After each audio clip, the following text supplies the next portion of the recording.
तो अगर इनका अनुगमन करता है तो फिर व्यक्ति सही रास्ते पर चल रहा है। तो प्रत्यक्ष भी है और अप्रत्यक्ष भी। अब जैसे पितृपक्ष चल रहा है, अब पितृपक्ष में कई लोगों का मानना है कि भगवान ने जो बना दिया पितृपक्ष, ये सब तो है ना पंडितों ने बना दिया। ऐसा कुछ नहीं होता है। जो मर गया उसने नया शरीर ले लिया, दोबारा क्यों आएगा। तो प्राण छोड़ने के बाद जीवात्मा को तुरंत शरीर नहीं मिलता, लेकिन देखते हैं श्रील प्रभुपाद लिखते हैं कि उस व्यक्ति को तुरंत शरीर प्राप्त हो जाता है। तो ये संशय तो प्रभुपाद जी से एक बार एक व्यक्ति ने पूछा, प्रभुपाद एक जगह आपने लिखा कि मरने से पहले उसकी नया शरीर तैयार हो जाता, तब वो पुराना शरीर छोड़ता है। लाइक जैसे नई नौकरी पाने से पहले आप पहले पुरानी नौकरी तब छोड़ते हो जब नया में अपॉइंटमेंट हो जाता है, तभी तो पुरानी छोड़ दो। तो पहले ही वो शरीर बन जाता है। तो बोले फिर ये कैसे हम कहें कि मरने के बाद शरीर नहीं मिलता और 11 महीने यात्रा चलती है। तो प्रभुपाद जी ने उसको समन्वय किया। क्या समन्वय किया? प्रभुपाद जी ने कहा उस व्यक्ति को अतिवाहक शरीर मिलता है। मैंने ये तो नहीं कहा कौन सा शरीर मिलता है, अतिवाहक यातना करने पाने के लिए उसे शरीर मिलता है। वो तुरंत शरीर छोड़ने से पहले आके खड़े हो जाते, यमदूत लेकर के आते बना करके। और अभी मरा नहीं आदमी, जैसे उसके प्राण निकालते हैं उससे पहले वो शरीर तैयार होता है उसके लिए, उस यातना शरीर में उसको डालकर ले जाते हैं। अब 11 महीने की यात्रा के बाद बरसी पूरी हो गई। अब बरसी हो जाने के बाद में अब यहाँ पर क्या होगा, निर्णायक काल आएगा, जिसे बाइबल में जजमेंट डे कहा गया। हेल में जाएंगे कि हेवन में जाएंगे, कुरान में उसे दोज़ख और जन्नत कहा गया, और गीता भागवत में उसको स्वर्ग और नर्क कहा गया। सभी ग्रंथों में सेम बात बताई गई। अब व्यक्ति के कर्मों के अनुसार उसका प्रतिरूप बनाया जाएगा कि इसने क्या क्या कर्म किए। अच्छे हैं तो स्वर्ग, बुरे हैं तो नर्क। अच्छे बुरे बराबर हैं तो पृथ्वी पर पुनः आएगा व्यक्ति। और अगर उसके अच्छे बुरे दोनों जीरो हैं और उसने भगवान का भजन किया है तो उसको वैकुंठ प्राप्ति है। तो ये 4 द्वार हैं। अब इसमें समझने वाली बात क्या है कि जो भक्त है उसको 11 महीने की यात्रा नहीं करनी। उसके लिए तो वैकुंठ विमान है, जाएगा निर्णायक स्थान पर उतरेगा, वहाँ पर उसकी पर्ची कटेगी, बोले हो गया आप जाओ 4 धाम यात्रा जाओ, आप ट्रेन से जाओ, कार से जाओ, बस से जाओ, लेकिन आपको पहाड़ी इलाकों में जाने के लिए पर्ची कटवानी पड़ती है कि पता नहीं कल को एक्सीडेंट हो गया तो हमारे पास एक रहना चाहिए, कौन कौन इसमें एंट्री की। तो वैकुंठ विमान उसको 11 महीने ट्रैवल नहीं करना, उस क्षणों में वैकुंठ से उस निर्णायक स्थान में पहुँचेगा, पर्ची कटेगी, एंट्री होगी कि भाई क्लियर है। यमराज उसको यमदूत के रूप में से नजर नहीं आएंगे, काले रंग के, उसको वैष्णव रूप में बताया 12 महाजनों में। और महाजन को प्रणाम करेगा कि हे महाजन आपकी बड़ी कृपा है, वो आशीर्वाद देंगे, वैकुंठ को उसकी हो जाए, क्षणों में हो जाता है। बाकी जीवात्मा को 11 महीने चलना पड़ता। चल करके पहुंची, लेकिन अभी इसका निर्णय नहीं हुआ क्योंकि इतनी लंबी लाइन लगी हुई है। तो क्या करें, तो उसको पितृलोक में वेटिंग स्टेशन में डाल देगा। वेटिंग स्टेशन में डाल दिया कि अभी निर्णय नहीं हुआ, क्योंकि यहाँ का 1 वर्ष और वहाँ का 1 दिन, जैसे चंद्रमा पर लोग मानते हैं 1/6 ग्रेविटेशनल फोर्स है, तो वैसे ही यहाँ के टाइम पीरियड और वहाँ के टाइम पीरियड में डिफरेंस है। वहाँ का 1 दिन और यहाँ का 1 वर्ष। वहाँ का जब लंच टाइम होता है तब यहाँ का पितृपक्ष आता है 16 दिन का, पूर्णमासी से अमावस्या तक। तो उस समय जो भी वेटिंग स्टेशन पे हैं, अब वो नया उनको परिवार मिला नहीं, तो उन आत्माओं को बोलते हैं आप ही के परिवार के लोग तो भोजन लगाएंगे आपको। तो यहाँ भोजन बनाकर आपने तैयार किया, और वो फिर वहाँ से आयरमा नामक जो राजा हैं वहाँ के पितृलोक के, उनका वाहन है कौआ। इसलिए बोलते कौवे आते हैं और कौवे के रूप में खिलाते, क्योंकि उनका वाहन है कौवा। जैसे गरुड़ विष्णु का वाहन है, ऐसे ही यमराज का वाहन है क्या, भैंसा। ऐसे ही आयरमा नामक राक्षस जो राजा जो हैं पितृलोक के, उनका वाहन है कौवा, क्रो। भगवान क्या कह रहे हैं गीता में, पित्रानाम आयरमा अस्मि। गीता के 10वें अध्याय भगवान कहते हैं पितरों में मैं आयरमा। अब ये भगवान हो गए कि नहीं अप्रत्यक्ष रूप में। अब पितृपक्ष की पूजा कौन की हो गई, ये तो भगवान की पूजा हो गई ना। आदमी कह रहा है नहीं जी, करने की क्या ज़रूरत है। रामचंद्र भगवान ने किया अपने पिता दशरथ के लिए, चैतन्य महाप्रभु ने किया अपने पिता जगन्नाथ मिश्र के लिए, तो हम अनोखे हैं इन लोगों से। भगवान नरसिंह ने प्रहलाद को बोला कि तुम्हारे पिता को मैंने उद्धार तो कर दिया है, पर पितृपक्ष में श्राद्ध करना तुम्हारा कर्तव्य, भागवत में है। नरसिंह भगवान बोल रहे हैं। अब बोल रहे हैं हम तो डिवोटी बन गए, हमको क्या जरूरत है करने की। भगवान बोल रहे हैं, भगवान खुद कर रहे हैं। अब इसमें एक प्रश्न उठता है, बोलते जी गया गए थे, गया में जो ऐसा गया कि लौटा ही नहीं। गया में जो गया सो ऐसा गया कि कभी लौटा ही नहीं। तो जीवात्मा के लिए बोले मरणोपरांत उनके परिवार में पुत्र पुत्री को जा कर के गया में 15-16 दिन रुक करके और उनको सभी प्रकार से गया में विष्णु चरणों में, विष्णु पद चरण में सब पूर्ण कर देना चाहिए। उसके बाद फिर श्राद्ध करने की जरूरत नहीं है, ऐसा लोगों का मानना है। परंतु स्मार्त विधि हो सकता है, कर्मकांड ऐसा कहता हो, लेकिन भागवत विधि जो है, भक्त विधि, वैष्णव विधि में ऐसा नहीं। जैसे लोग एकादशी करके एकादशी का उद्यापन कर देते हैं, बोले अब एकादशी करने की जरूरत नहीं, हमने उद्यापन कर दिया, ये वैष्णव विधि नहीं है। ऐसे ही श्राद्ध छोड़ देना गया जाने के बाद, ये वैष्णव विधि क्या जाता क्या है आपका? एक प्लेट प्रसाद निकाल के अपने पूर्वज का स्मरण करके खिला दोगे गाय को तो क्या चला जाएगा? इसमें बहुत बड़ा कॉस्ट लग जाता है क्या?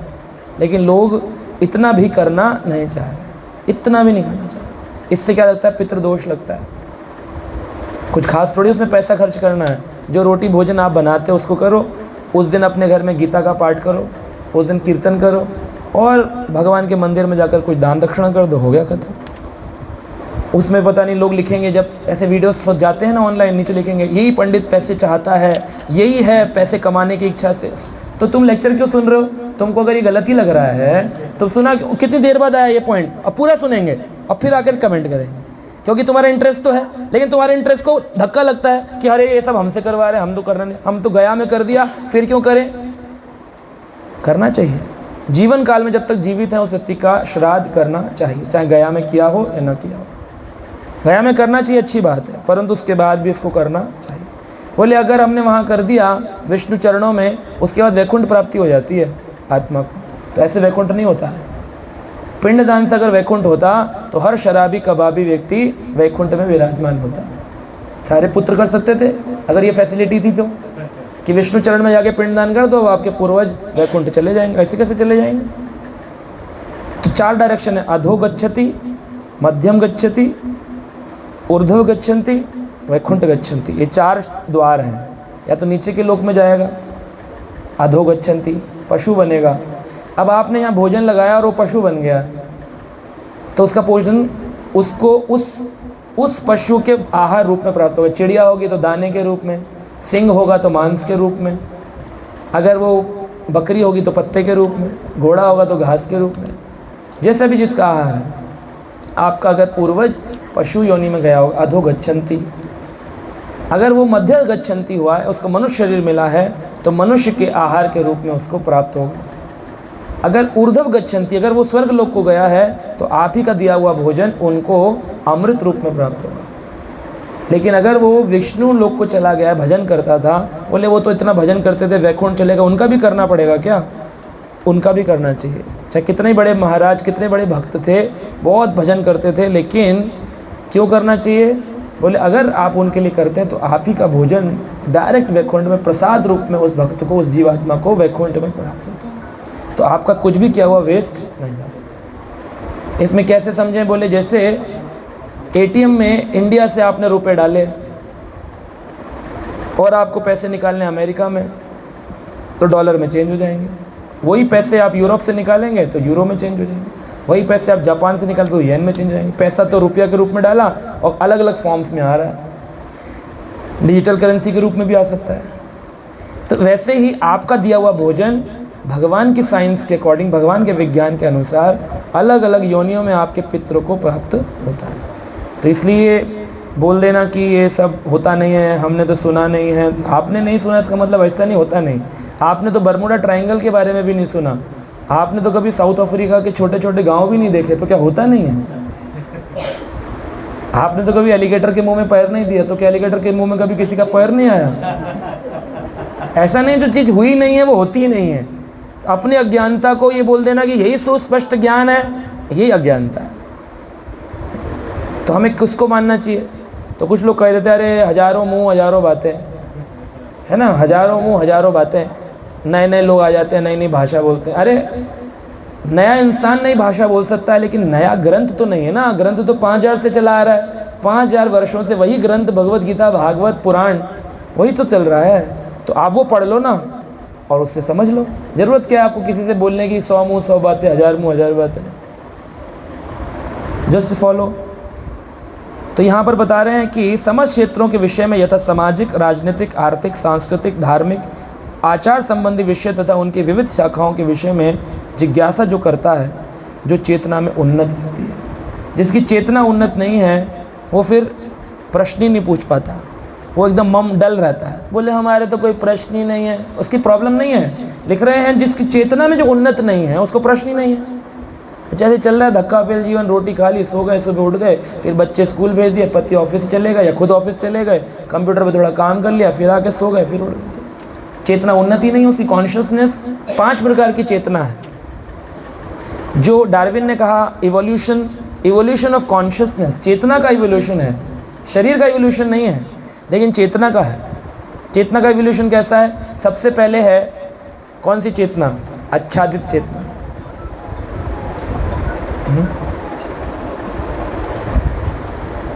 व्यक्ति की चेतना इस जीवात्मा के ऊपर इतनी चेतना आच्छादित है, कितनी कवर्ड है कि उस पेड़ को मालूम ही नहीं कि मुझे भूख लगी है।